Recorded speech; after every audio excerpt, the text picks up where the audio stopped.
Taurus, hi! Welcome to Mr. Queen PH at titingnan natin kung ano yung next big break ninyo or ano yung oportunidad na magbubukas para sa inyo. This is a timeless reading, so anytime na mapanood nyo to, as long as makaka-resonate kayo, this reading is for you. At kung kayo interesado sa private reading, meron tayong 50% discount ngayon pag nag-book kayo from August 15 to 31. Ayan. Meron tayong 50% discount. So, this is the best time na magpa-book kayo for a private reading, tarot reading, dahil half lang yung inyong babayaran. And also, Taurus, itong reading na to ay isang general reading. So, maaari kayong makarelate, maaari hindi. Just take what resonates. Okay, so tingnan natin kung ano yung areas of life na magkakaroon ng big break for you, Taurus. Big break for Taurus.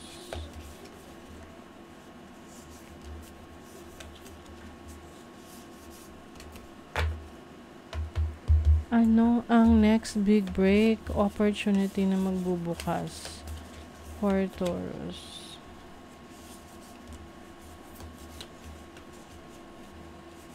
Anytime soon. Okay. Tignan natin yung mga houses. The first house, which is about yourself. So, merong may magbabago sa yung sarili, physical appearance, even yung iyong pananaw sa buhay. Maaring mas magiging motivated ka. Yan yung magbibigay sa'yo ng bagong oportunidad na sumubok ng mga bagay na never mo pang na-try before. You have the 10th house of career. Wow. So, maaring meron ding big break sa trabaho mo. Pwedeng merong promotion, salary increase. You have the 5th house. 5th house is your passion, your creativity.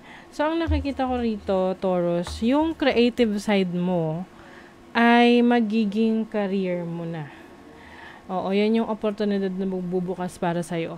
Diba tayo nagtatrabaho, yung iba nagtatrabaho traditional, no? Traditional way, nagtatrabaho na sa company, na ito yung job mo, ito yung title mo.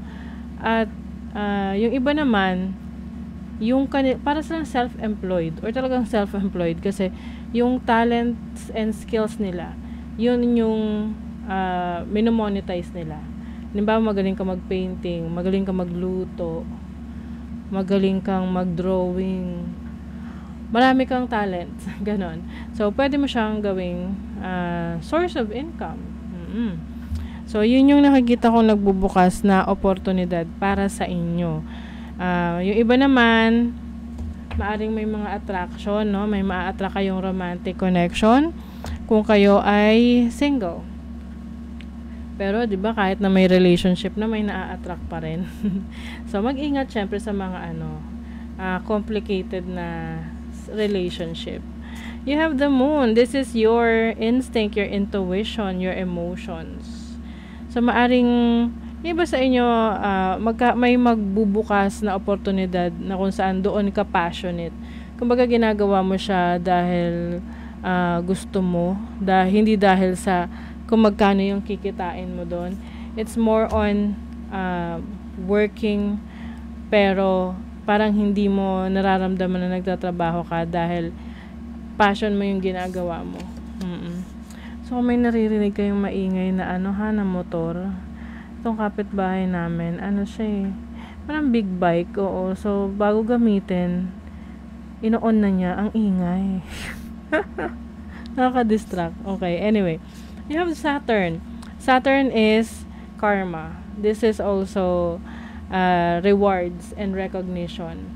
So, yung iba sa inyo, ang next big break nyo is yung mga efforts ninyo, trinabaho ninyo, pinaghirapan nyo, pinagsakripisyohan nyo. Finally, makukuha nyo na yung rewards na dinideserve ninyo. Yung hard work na binigay nyo sa isang relationship, sa isang trabaho, business, career, ayan, makikita nyo na yung resulta niyan. Especially sa trabaho at career. Yung iba, maaring biglaan kayo ay mapopromote kasi merong nag-resign na manager. ikaw na yung pinakamalapit doon sa oportunidad na yon dahil marami ka nang napatunayan. Yung mga ganon. Oo. You also have Chiron. This is about healing, recovery. So, yung iba sa inyo, maaring meron kayong opportunity ngayon na i-heal yung inyong inner child. I-heal yung past trauma ninyo. Dahil nagkakaroon na kayo ng realization na mahirap naman na mabuhay ng may puot sa kalooban, no? May mga bagay kasi na hindi na natin mababago kasi nangyari na siya sa past. Kailangan na lang nating unawain, tanggapin, at mag-move on to our next adventure. Ayan. So, let's see what else, Taurus. Ano ang next big break ng mga Taurus? Ooh, the Tower. Alam nyo kung ano yung nakagisnan nyo at nakagawian, tradisyon, may magbabago na sa tradisyon na yan. Champion of Swords. And then, the Seven of Wands. Yung iba sa inyo, Taurus, maaring meron kayong belief system na magbabago. Yung bang, halimbawa, dati, ito yung pinaniniwalaan mo. Pero ngayon, mag-iiba na dahil meron kang, kumbaga nabubukas na yung isip mo sa maraming bagay. And you are finally realizing na, teka, yung dati kong belief system, parang it doesn't make any sense anymore, no?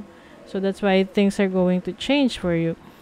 You are also setting boundaries. Hindi mo hahayaan na ikaw ay matake advantage ng ibang tao.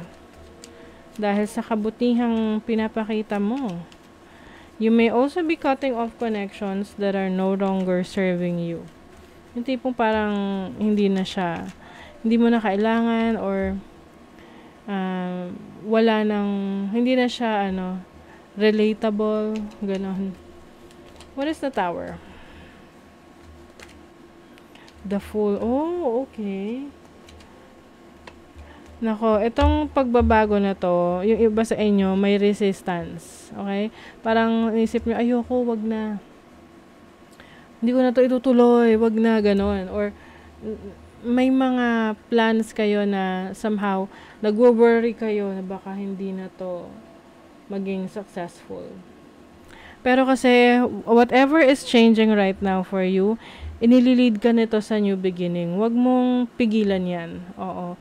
Kasi the more na dinedelay mo, the more na humahaba yung sacrifices or yung stock energy for you. Yung misery ng isang tao. Kasi ayaw niya ng pagbabago eh. What is Champion of Swords? Kung kayo ay yung nangongontrata, hindi ko alam kung anong klaseng pangongontrata yan, no? But, let's say, for example, nasa construction ka, ganyan. Gumagawa ka ng bahay. So, kung nangongontrata ka, merong magandang kontrata na darating sa'yo. And itong kontrata na to ay babago sa buhay mo, babago to sa the way na kumita ka ng pera, kasi maaring ito ay makikilala ng iba, at magtutuloy-tuloy na, tipong maire-refer ka ng maire-refer sa iba. What is the Seven of Wands? Okay. I think yung pagsaset mo ng boundaries, yan yung way mo to protect yourself, to protect your energies. Kasi may mga nararamdaman ka na mga tao na hindi totoo yung intention sa'yo. So, yun yung tipong iiwasan mo na. Oo. Na, iiwasan mo na ilapit ang sarili mo. Maari kasing hindi siya magandang impluwensya sa inyo, kaya iniiwasan nyo. Not actually, yung parang personal. Nothing personal, kaya lang alam mo kasi na hindi yun makakatulong sa work mo, sa gagawin mo for that day. So, hindi mo nalang papansinin yung mga nagpapapansin. Oo, let's see. Nothing is yet set in stone. Mutable moon. Ayan. Maaring may iba pang magbago, no?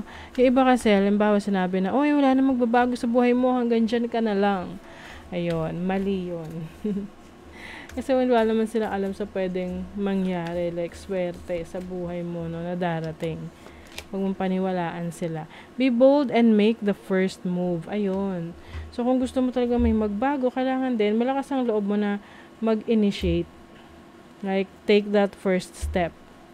'Di ba? Socialize, have fun, enjoy. Kasi, darating na lang talaga sa yung opportunity na yan eh. 'Di ba? Make the first move. Yung ikaw na, kung may naiisip ka, gawin mo na. Wag ka na maghintay pa ng iba, ng approval ng iba. 'Di ba? So, that is your reading, Taurus. Thank you so much. See you again.